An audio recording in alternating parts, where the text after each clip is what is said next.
Não vamos abençoar ele, porque ele já é abençoado. É abençoado, a palavra é abençoada. Nós vamos pedir que Deus abra o nosso coração para que nós possamos receber a mensagem nesta noite. Senhor Deus e Pai, em nome de Jesus, esta noite aqui estamos, Senhor, e viemos te agradecer, ó Pai, por tudo que o Senhor já tem feito no decorrer desse culto, Senhor. E chegou o momento de nós ouvir a tua mensagem, Senhor. O vaso qual o Senhor tem preparado para entregar esta mensagem nesta noite, o Senhor já o preparou. Agora prepara o coração da igreja, prepara o meu coração, Senhor, para receber a tua mensagem, a tua palavra nesta noite, em nome de Jesus, ó Pai. E continua falando conosco, porque nós precisamos continuar ouvindo a tua voz, em nome de Jesus. Amém. Glória a Deus. Saúde os irmãos com a paz do Senhor Jesus. Amém? Aleluia. A glória de Deus está neste lugar. A presença do Senhor, aleluia, é notória na vida de cada um, aleluia. E nessa noite eu creio, aleluia, que você não vai sair daqui em vão. Aquilo que você veio buscar neste lugar, aleluia, o Espírito Santo nesta noite vai falar contigo em nome de Jesus. Aleluia. Peço que os irmãos abram suas Bíblias, aleluia, no livro do profeta Ageu, no capítulo de número 1. Enquanto isso, aleluia, eu queria estar agradecendo, aleluia, o Diácono Mateus pelo convite, em nome de Jesus. Que Deus venha abençoar o projeto Atos, aleluia, ele tem louvado e agradecido o nome do Senhor, aleluia. Estou muito alegre de poder fazer parte desse grupo. E eu creio, aleluia, que Deus vai fazer grandes coisas ainda através deste grupo, em nome de Jesus, aleluia. Abra a tua Bíblia nesta noite, no livro do profeta Ageu, no capítulo de número 1, verso 1, aleluia. Glória a Deus. Glória a Deus, louvado seja o nome do Senhor. Amém, Jesus? Glória a Deus. No segundo ano do rei Dario, no 6º mês, no primeiro dia do mês, veio a palavra do Senhor, por intermédio do profeta Ageu, a Zorobabel, filho de Salatiel, governador de Judá, e a Josué, filho de Josadac, o sumo sacerdote, dizendo: assim fala o Senhor dos exércitos, este povo diz: não veio ainda o tempo em que a casa do Senhor deve ser edificada. Veio, pois, a palavra do Senhor por intermédio do profeta Ageu, dizendo: acaso é tempo de habitardes vós em casas apaineladas, enquanto esta casa permanece em ruínas? Ora, pois, assim diz o Senhor dos exércitos: considerai o vosso passado. Tendes semeado muito e recolhido pouco. Comeis, mas não chega para fartar-vos. Bebeis, mas não dá para saciar-vos. Vestivos, mas ninguém se aquece. E o que recebe salário, recebe-o para pô-lo num saquitel furado. Assim diz o Senhor dos exércitos: considerai o vosso passado. Subi ao monte, trazei madeira e edificai a casa. Dela me agradarei e serei glorificado, diz o Senhor. Esperaste muito, e eis que veio a ser pouco. E esse pouco, quando trouxeste para casa, eu com assopro o dissipei. Porque, diz o Senhor dos exércitos, por causa da minha casa, que permanece em ruínas, ao passo que cada um de vós corre por sua própria casa. Por isso os céus sobre vós retêm o seu orvalho, e a terra os seus frutos. Fiz vir seca sobre a terra e sobre os montes, sobre o cereal, sobre o vinho, sobre o azeite, e sobre o que a terra produz, como também sobre os homens, sobre os animais e sobre todo o trabalho das mãos. Aleluia. Os irmãos podem se assentar nesta noite, glorificando, exaltando, bendizendo o santo nome do Senhor. Aleluia. A palavra que nós lemos, aleluia, para que nós possamos entender o contexto do profeta Ageu, aleluia, nós vamos ter que voltar um pouquinho ainda lá no livro do segundo livro das Crônicas. Havia pregado alguns dias sobre Ezequiel 37, havia contado um pouco da história de Israel, mas eu quero trazer um pouco novamente só para nós poder chegar no contexto, aleluia,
A Bíblia vai nos dizer que aquele povo está determinado a cumprir todos os requisitos da lei judaica, louvado seja Deus.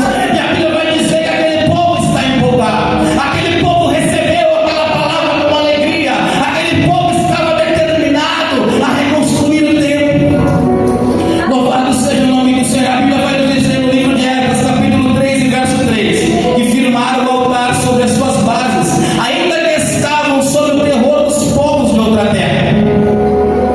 Aí nós vamos entender dentro desta palavra, aleluia, que esse povo, ele estava no seu primeiro amor novamente. Esse povo estava determinado, aleluia, a construir aquele templo, a construir os seus muros, a construir, aleluia, aquilo que Deus havia ordenado. Louvado seja o nome do Senhor. Aquele povo estava no primeiro amor. Aquele povo, aleluia, não olhava para os seus inimigos. Aquele povo, a Bíblia diz que eles estavam sob o terror dos povos que estavam ali, mas mesmo assim eles ofereciam holocaustos. E a Bíblia vai nos dizer que o altar, aleluia, estava aceso.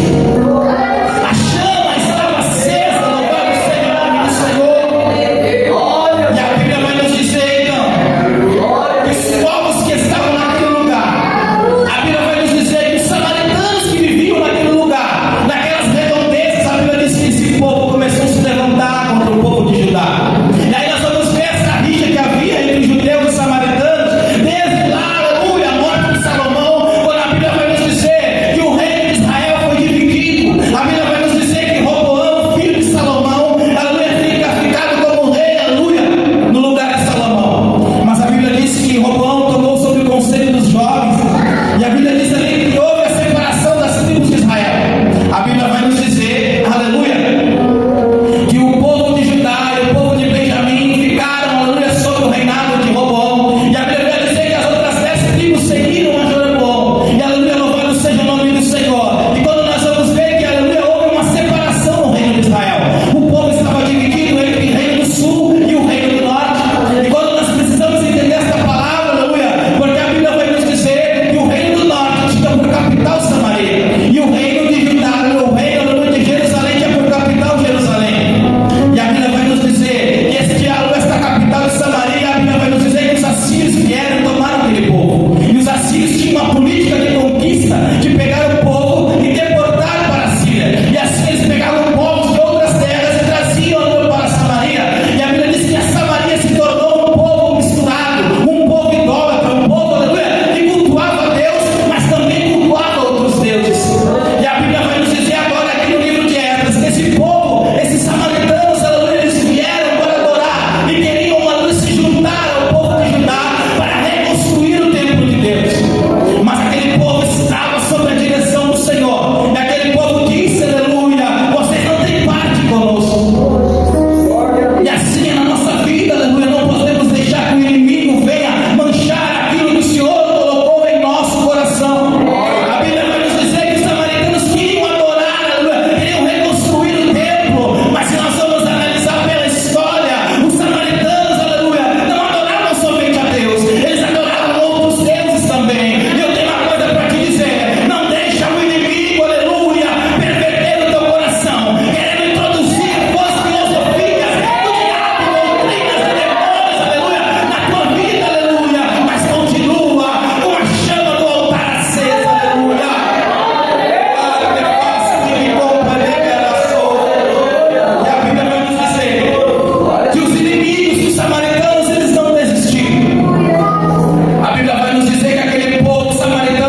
Assim fala o Senhor